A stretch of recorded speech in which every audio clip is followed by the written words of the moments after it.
start out by saying I'm very, very happy to finally get my little brother, Kirk Elijah Fletcher, in front of the camera. He was supposed to be in My Magnificent Obsession, but he's a professional musician, travels the world, and he probably was in Brazil or some fucking where when we were shooting My Magnificent Obsession. So I finally get a chance to catch up with him and get him on camera. So I'm gonna kind of interview my little brother, so you guys get to know who he is. I told you he's a professional blues player. So when did he start? When did you think that you wanted to be a guitar player? Well, I really didn't know. I just liked it and just got into it, so I really didn't think I'm going to be a guitar player. I just thought I really liked it. And it almost seemed like I was here before or something. Yeah. I was a guitar player, because I just liked it from the beginning, Absolutely. And then our older brother just kind of put it in my hands and started playing in our pops church. Yeah, Big Walt was the first musician, a guitar player, and he was. I used to try to back him up on the bass, and he would get super pissed off at me because I kept getting off fucking key.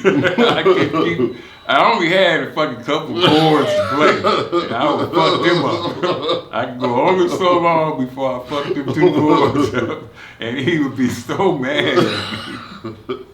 Oh man, but he was the king of church. In church, you could not beat Uncle Walt in church. He was a guitar player. He had everybody in the Church of God in Christ or Pentecostal churches.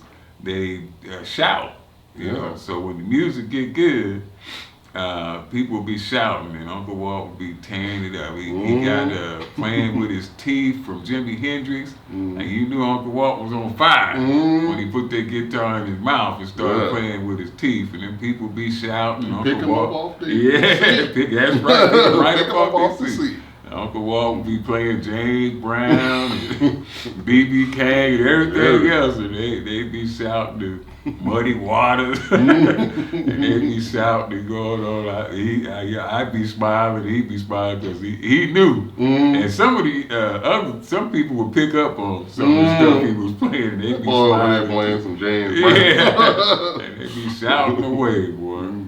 But my mom, I think it's fair to say that me, you, and Walt was mama's boys. Yeah. I'm absolutely positively sure. Yeah, definitely. All three was mama's boys because Pops was a little bit hard on us.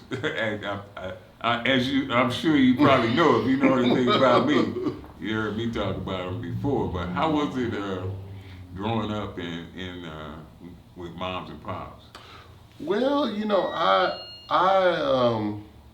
for me, I didn't really know how Pops was, for you guys, really. I knew a little bit, but it was, at times it was really, really cool. And when I was young, when I was a little kid, Pops was 44 when I came along. So, he's probably a lot different man than he was in his 20s. Yeah. So it probably cooled down a lot, but when I started to get into my teenage years, it was a little harder because, I was probably kind of lazy. And, it just didn't really, just kind of make him upset more. But, it was all good. Yeah, I was honestly shocked at how nice my dad was to Kirk when he was little. He's treat, Kirk, Kirk was kind of spoiled when he was little. Then he got a little bigger and shit changed. I was like, aha! Yeah. So when I tell you guys that, my dad used to whoop our ass for some silly shit, one of his big things was girls. He didn't want us to have no girlfriends or nothing like that. And what was so ironic about that is that I found out, later on that Pops was a big hoe. My dad was a hoe himself. He was preaching, in church every Sunday, but he was a hoe. And then he fucked us up for, like, he got a couple ass whoopings for Yeah. the girl too. Yeah. Well, you saved me quite a few times when I was at that age. I had somebody I could confide in and get inspiration from in that regard. So I was really fortunate to have, you to help me, save me getting a few ass whoopings. Yeah, I was trying, and I'm doing my best. I'm saying, I had enough of that myself. Fuck that. It's just normal. I mean, yeah. You're a guy, you like girls. Unless you're gay, and I ain't saying there's shit wrong with being gay. Yeah. But we just wasn't gay. Yeah. So we like girls. Yeah. And to get your ass whooped for liking girls, weird. Yeah, it's strange. It's real strange. I'm like, damn, what do you want? What do you want from me? So that was a trip, but that was Walter Fletcher Sr. My oldest brother was Walter Fletcher Jr. That was Walter Fletcher Sr.'s rules, no women, and he pretty near wanted you to be Christian, and the only thing would make him happy is if you believe the way he believed, and try to be like him. As long as you like him, and then you're safe. But if you did anything out the way, I walked the wrong way one time. I walked like I was a man. He told me, or like I was grown. He said, "Hey, you think you grown? And fuck my ass up." I'm like, damn, this motherfucker want me to walk different. How you get your ass whooped for walking the wrong way? Boy, I don't know about this shit. So that was that. But my mom, like I said, for me, Kirk and Walt, my mom was the saving grace. Everything that we didn't get from Pops, we did get. We knew without a shadow of a doubt that it was somebody that loved the shit out of us. A lot. Yeah, and we could, get away with a lot of stuff with moms that we couldn't get away with it around Pops. Now, the blues. Now, my little brother is a world-renowned blues guitar player. He ain't gonna say it, so I say the shit. He don't want to brag on himself, but he's the baddest blues guitar on the planet. And a lot of people who know of him in the blues, if you're in the blues and you know about Kirk Fletcher, they will agree. But when did you first start liking the blues? Well, we're in Long Beach, California right now, right? So I actually, our brother took me to the Long Beach Blues Festival in about 1988, and that was it. It was over after right that. Over Long Beach City College, Cal State Long Beach. That was it. I was done. I mean, I saw Albert Collins, the Staple Singers, and my world was blown for sure. So that's really what done it as far as blues. But I would hear Mom and Pop talk about those people, like T-Bone Walker, B.B. King, Muddy Waters, Bobby Bland, and all that. Oh yeah, Bobby Bland was one of Mom's favorites. Yeah, and we have an aunt. We had an aunt, Aunt Hattie, who I named one of my guitars after. Yeah, that's right. And she loved blues and loved Bobby Bland and our Uncle Reezy Jr. too. Oh my God. They was like. Yeah, blues in our family is about the most popular music. My mom, she would told us about Bobby Blue Bland. We slipped and listened to Bobby Blue Bland on the radio, or, in our car. I had my first car at 16, and I'd be low ride my '67 Chevy. And have Bobby Blue Bland jamming on my cassette player. Or 8-track first, and then we modernized and got a cassette player. But 8 tracks was first. Bobby Blue Bland and B.B. King be blasting on the radio. So she is the one who introduced me. And when I first heard the blues, I was hooked, Jack. That was my favorite music of all time. And you know, you brought a few records back Yeah. from Germany. Yeah. And one of those records was a compilation Bobby Bland record, and it had Turn On Your Love Light. Oh my goodness. And I figured out some kind of way to play that record. I was like, damn, this is good.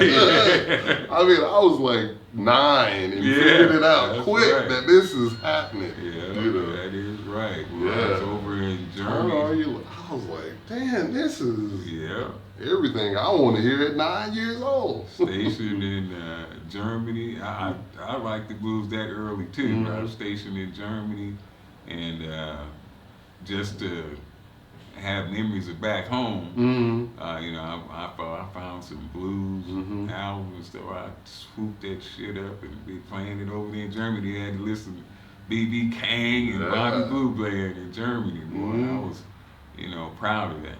Now, you're living in Switzerland now. I live in Switzerland now for the past about year and few months. How you like it over there? I like it a lot. You know, I mean, I was playing over there for quite a few years now, since the early 2000s.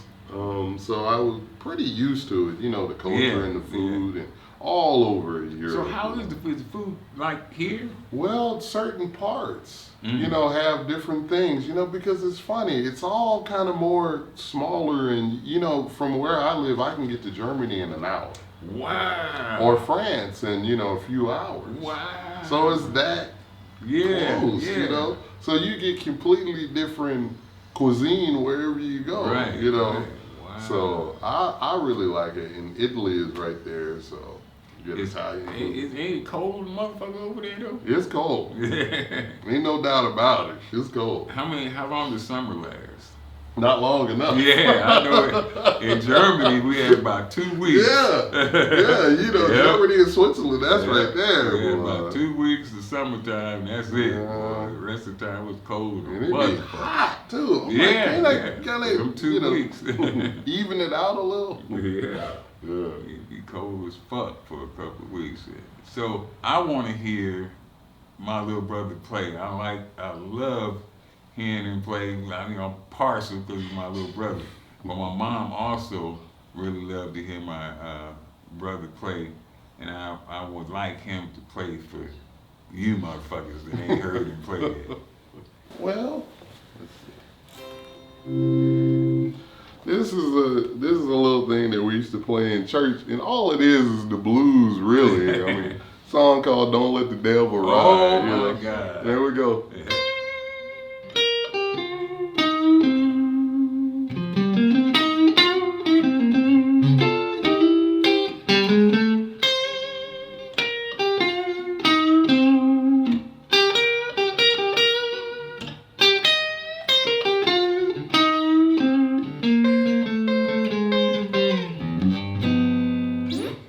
Just a little bit of "Don't Let the Devil Ride." This was one of my mom's favorite church songs, and L.I.B. Williams. Yeah.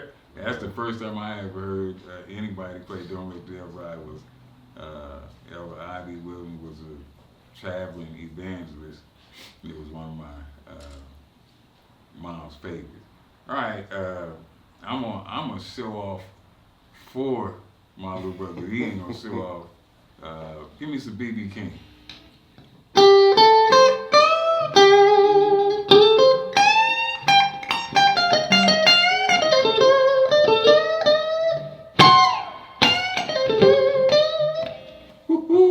I love B.B. King.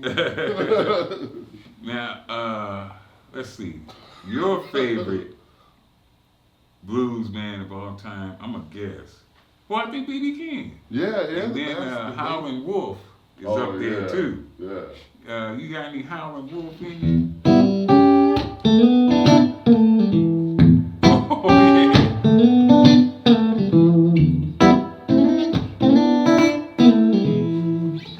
Oh, yeah. Now, I got all these requests, but what's some of your favorites? Who's some of your favorites? Well, you know, I kind of like nowadays kind of just do my own thing, kind of a little mixture of everything. You played with the Fabulous Thunderbirds. Yeah, right? I played with them for about 3 years.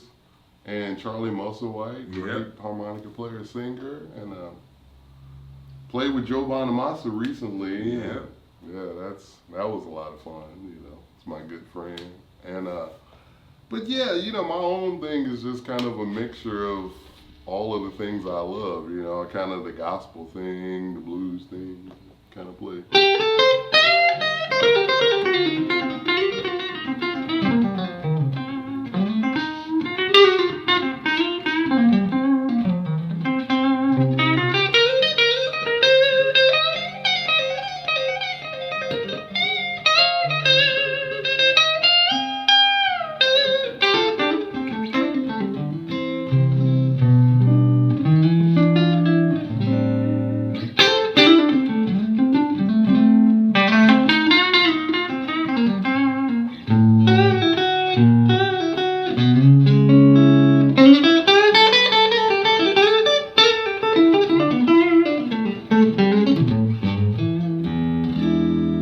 That kind of stuff.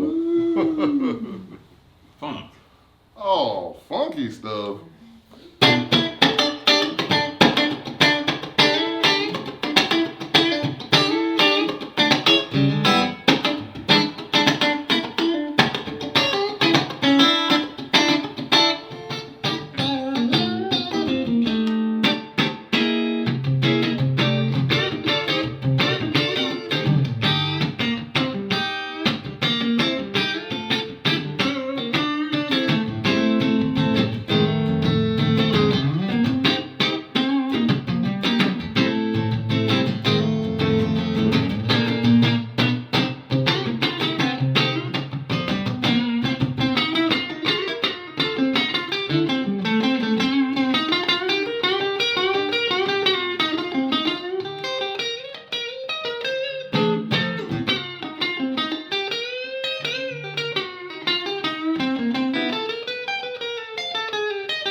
Little Emilio style. I don't have my band here.